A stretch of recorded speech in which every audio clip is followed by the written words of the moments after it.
I've just finished up tidying up the sort of spare part of the Grevillea garden I kind of let go to seed.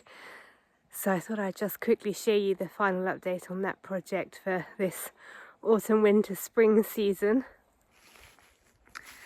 As you would have probably observed by my harness, which I'm still wearing, I have come up here with the brush cutter, as discussed, with the strimmer head on rather than the blade. And I've just gone through and essentially mulched up a lot of the bracken which I had taken out. I'm not going to, at this stage anyway, go to the trouble of raking it all up and putting it on the bonfire. I'm hoping that by doing this, it'll, over the next 4 or 5 or 6 months, kind of break down through a combination of sort of any rains we get and frosts we get, and form a less burnable layer. Certainly, anyway, that's my hope. This is what it's looking like. You can see the stems of the larger shrubs that I had taken out previously. If I beat a little bit of a retreat,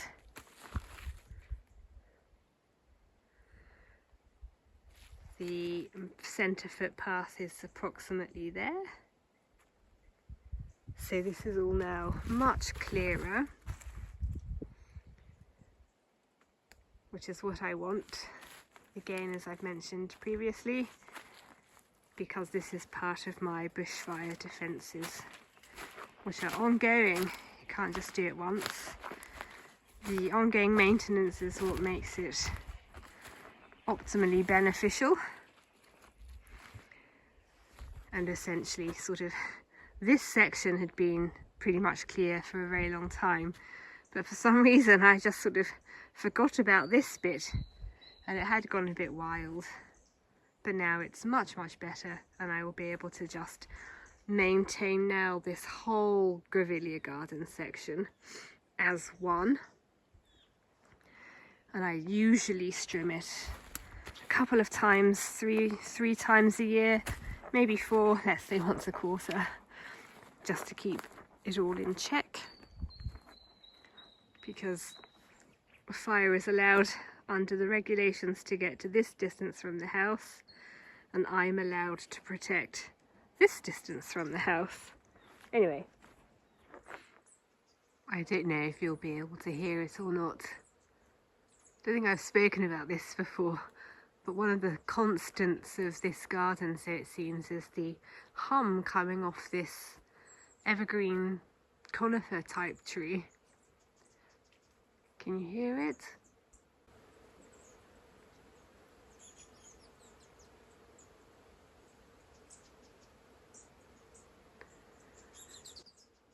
I like to think, though I can't be sure, that that's honeybees. The fuzzy end of that lollipop is that they're wasps. They're always quite high up though, so it's very difficult to tell.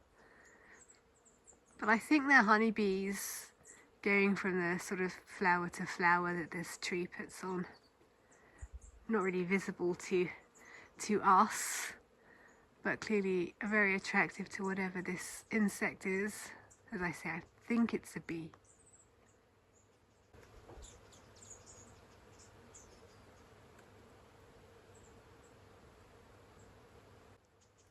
And unlike in the UK, we sort of get bees all year round here. It doesn't seem to ever get cold enough for them to, I guess, sort of hibernate in a way. So even though, as I film, tomorrow is the first day of winter, this isn't unusual for here. Don't mind the washing machine there.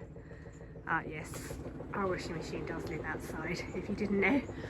In the next instalment of my autumn winter garden project series,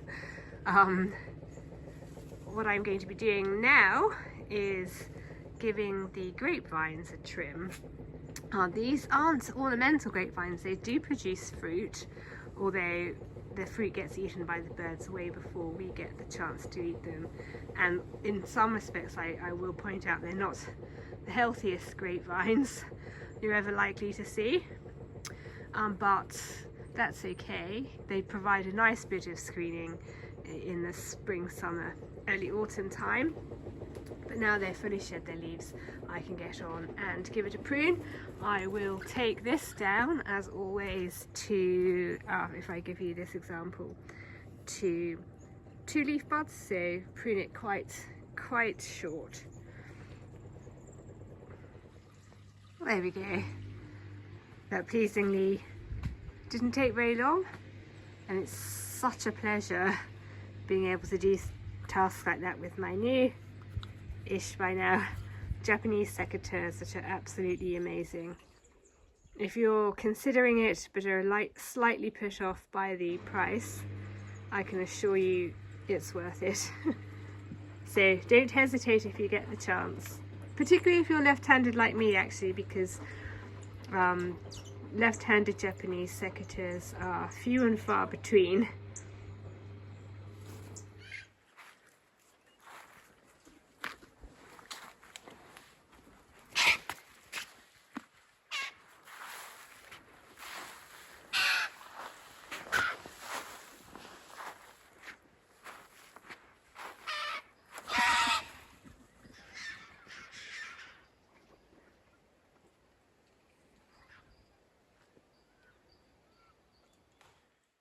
Welcome to winter, as if on cue.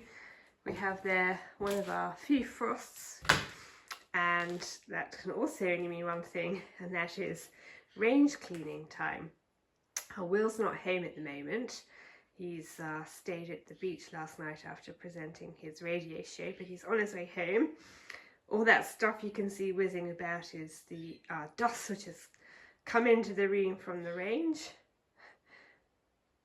That's one reason why I haven't done the housework. Anyway, so yes, this is a Stanley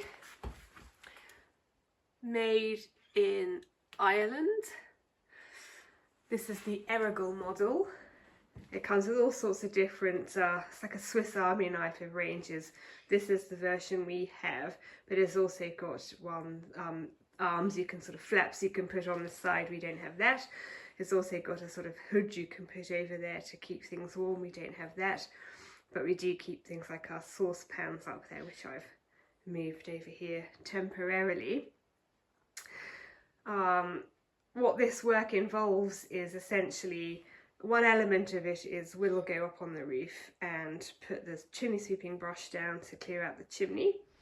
And then I do the other bits involved, like cleaning out the ash pan, cleaning out the firebox, things like the lid of the firebox.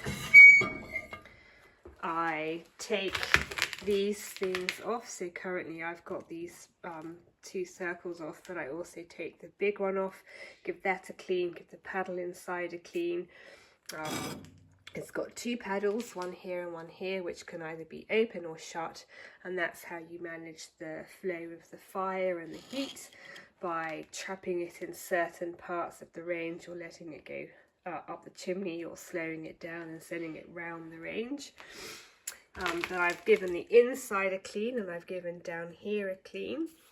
So the direction of travel, if the flue flap is shut, as the fire goes from the firebox in this void down this gap, and then it goes under the bottom of the range and it goes up the chimney there. I haven't so much cleaned in here yet because a lot of ash and soot's about to come down, so there's not much point. And I also haven't cleaned inside the oven yet for the same reason. When I'm scraping all this ash and soot out, it'll get full of ash and soot anyway. But because I can shut the flaps up, I can keep this contained. So it was no problem for me to clean that. once the chimney sweeping's been done and I've taken the ash out, I'll give the whole range a clean, and then I'll give it an oil and I'll sweep the floor, and then that'll be that job done. We used to do it every quarter.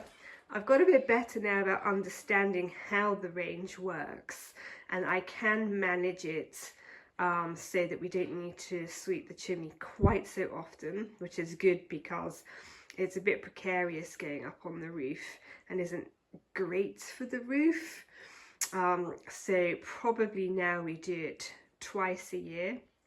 Now is a great time to do it because the range is burning constantly, so we need it for the heat to be burning as efficiently as possible, but also we need to be careful that we're not building up too much ash and soot within the chimney. So probably winter. This is the first day of winter, the 1st of June today. So this is a great time to make sure that it's working well, and then we'll probably do it again at some point at the end of winter or very early spring, and then at which point the range will slowly stop being lit constantly, at which point it's creating less problems. So yes, probably 2, maximum 3 times a year, but certainly not every quarter like we used to. That's not necessary. As I say, I'm waiting for Will to arrive home, and then we can finish this task and carry on with the wood processing of the very big trees. Will's home. So I'm setting him up on the roof. Will, I wondered if it would be helpful for you to wear those gloves you got for Christmas so your hands don't get too cold. I probably won't, just because it's quite fiddly dealing with the screws. You know, it's quite a fiddly business. So I'm probably better to have bare hands for that. They are wonderful gloves. I originally planned for Will to do this yesterday when it wasn't going to be frosty, but for various reasons it didn't work out that way.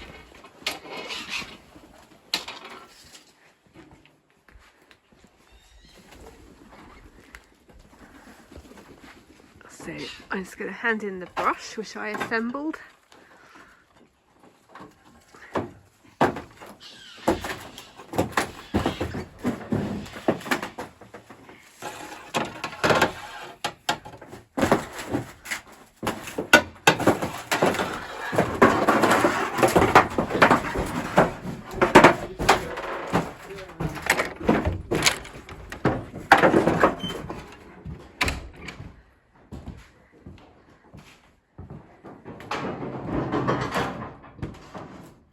He needs to unscrew the cowling which is at the top, and then he'll start putting the brush down, and we'll see a whole load of soot cascading down, which I filmed before.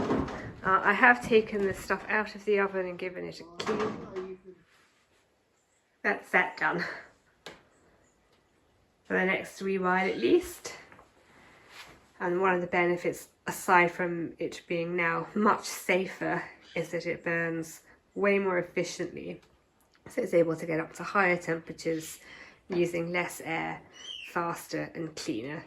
No more smoke coming out into the room, which is very unpleasant, but is a good indicator that it's time to give the chimney a sweep. We're off now to go and process some wood. I am hoping to buy tickets for this year's Ashes series, the Boxing Day test in Melbourne. As you can see there, well, the MCG is huge, so I'm not worried about that. But 20,000 people are in the queue ahead of me. Tickets go on sale officially in a minute, literally. So we'll see how this goes. This could take a while. We got the tickets